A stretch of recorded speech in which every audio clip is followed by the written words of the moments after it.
नमस्कार मित्रों, आज 31 जनवरी 2024 और वार है बुधवार। और बुधवार को हम प्रस्तुत करते हैं एक हिंदी बाल कहानी का वाचन। तो आज बालमन की बहुत ही प्यारी सी कहानी पढ़ेंगे, वाचन करेंगे। और उस कहानी के रचनाकार हैं डॉक्टर पंकज वीरवाल किशोर, उदयपुर राजस्थान के। और सूरज चंद्र सलवारा जी पधारे हैं, बहुत बहुत स्वागत, प्रणाम आपको, शुभ संध्या, बहुत बढ़िया। तो कहानी का वाचन करने से पहले डॉक्टर पंकज वीरवाल का मैं परिचय संक्षेप में पढ़ दूं। मैंने पिछली बार भी कहा था भी समय अब ज्यादा नहीं लगाएंगे, कम समय में बढ़िया बात। तो पंकज वीरवाल का परिचय, आप सह-आचार्य हैं आला रानी राजकीय महाविद्यालय सलूम्बर राजस्थान। और अब तक कुल 4 बाल कहानी संग्रह प्रकाशित हुए हैं। चतुरू की चतुराई, बुराई के बदले भलाई, सोने का हार और उपकार। तो ये 1998 में, चतुरू की चतुराई 2000 में बुराई के बदले भलाई, और 2017 में सोने का हार, और 2018 में उपकार। अनेक पत्र पत्रिकाओं में आपकी कहानियां प्रकाशित हैं। और सलीला संस्था सलूम्बर द्वारा श्रेष्ठ कहानी लेखन पुरस्कार मिला आपको 2021 में। शिल्पी चड्डा स्मृति साहित्य सम्मान दिल्ली से आपको मिला 2020 में। और शब्द गुंजन बाल साहित्य सम्मान मिला भोपाल में 2019 में। पन्नालाल शर्मा बाल साहित्य सम्मान भोपाल में 2021 में। और पंडित हरि प्रसाद पाठक स्मृति बाल साहित्य सम्मान मथुरा में 2019 में। भगवती प्रसाद देवपुरा बाल साहित्य भूषण सम्मान नाथद्वारा में। और शंभु दयाल सक्सेना बाल साहित्य सम्मान पुरस्कार ये राजस्थान साहित्य अकेडमी उदयपुर से 2019-20 वर्ष में। तो आपको खूब सारे इनाम और सम्मान मिले हैं। और आपने 4 कृतियां लिखी हैं, बच्चों की कहानियां। और बहुत दिनों के बाद पधारे हैं हमारे डॉक्टर साहिबा, हमारी बहना अनुपमा गुप्ता के शर्वानी और अनपरा सोनभद्र उत्तर प्रदेश से। भाई बहुत बहुत नमस्कार आपको। और कह रही हैं कि आज कुछ देर साथ रहूंगी, मैं ज्यादा समय भी नहीं लूंगा, बस ये 10-15 मिनट में 10 मिनट की बात, कम शब्दों में अधिक भाव, बढ़िया बात। देखो ये ललित शर्मा जी भी कह रहे हैं, जो कह रहे हैं कि इस चौपाल में कम शब्दों में अधिक भाव सुने जाते हैं। क्या बात है बहुत बढ़िया बात। और अब मैं कहानी शुरू करता हूं। तो साथ में ये भी कह देता हूँ, थोड़ा ठंड का ध्यान रखिएगा, है ना।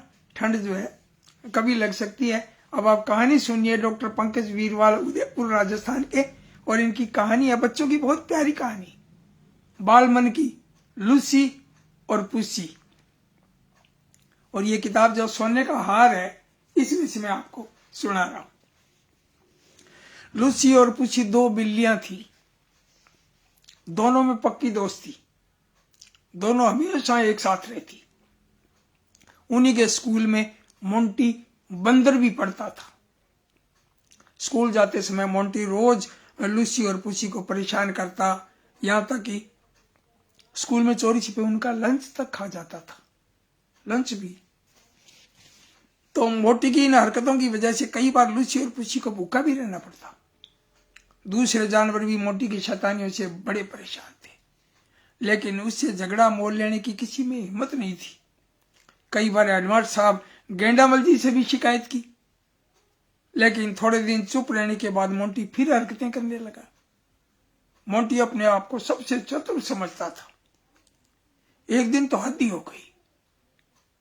लूसी और पुसी दोनों स्कूल जा रही थी कि अचानक मोंटी आधम का, उसके हाथ में डंडा, और डंडा दिखाते हुए बोला, फटाफट टिफिन मेरे हवाले कर दो, नहीं तो। बेचारी क्या करती। लूसी और पुसी ने डंडे के डर से टिफिन जो है वो मोंटी को पकड़ा दिया। और मोंटी उन्हीं के सामने चटखारे ले लेकर उनका ही खाना खाने लगा।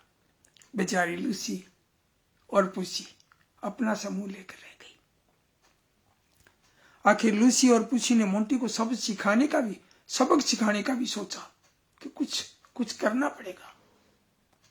एक दिन मोंटी स्कूल के गार्डन में अकेला बेंच पर सुस्ता रहा था। तभी उसे झाड़ियों के पीछे किसी के झगड़ने की आवाज सुनाई थी। उत्सुकतावश मोंटी वहां पहुंचा तो देखा कि लूसी और पुसी आपस में झगड़ रही है। दोनों के बीच एक बड़ा सा केक रखा था।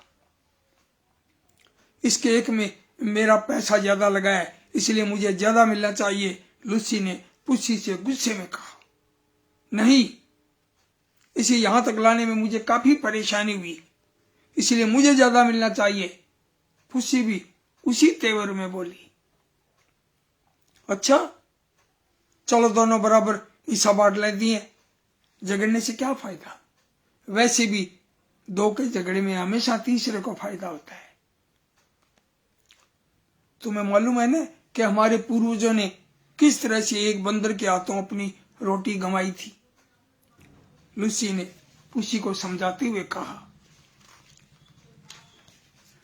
पुसी लूसी की बात से सहमत होती हुई बोली, हाँ लूसी, तुम बिल्कुल ठीक कहती हो बहन, लेकिन ये बात तो तुम मानो या न मानो, बंटवारा तो हमें किसी और से कराना ही चाहिए, ताकि हम फिर से न झगड़ने लगे।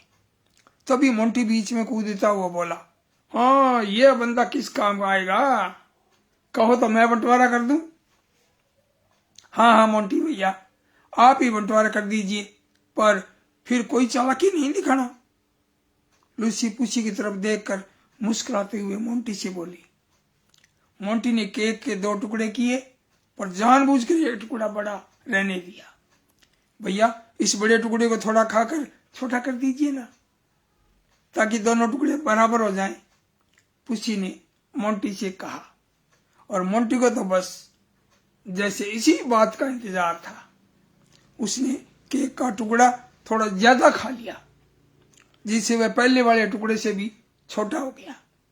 इस बार लूसी ने उसे पहला टुकड़ा कम करने को कहा। मोंटी इस बार भी थोड़ा ज्यादा खा गया। इस तरह टुकड़े बराबर करने के चक्कर में वह पूरा केक ही हजम कर गया। इधर लूसी और पुसी अपनी सफलता पर मन ही मन बहुत खुश हो रही थी, लेकिन वे जानबूझकर रोने का नाटक करने लगी।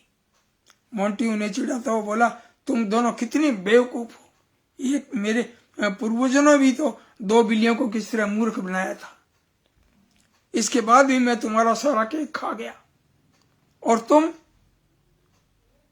अरे मेरे पेट में क्या हो रहा है। अपनी बात पूरी करने से पहले ही मोंटी वहां से पेट पकड़कर टॉयलेट की तरफ भागा।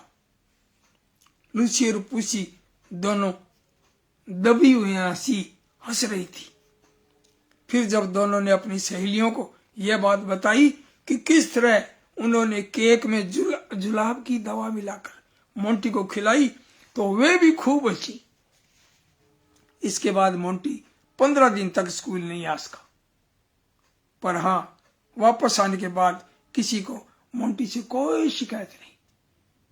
उसे सबक जो मिल गया था, भाई देख लो लूसी और पुसी ने किस कलाकारी के साथ किस तरह से सबक सिखाया मोंटी को।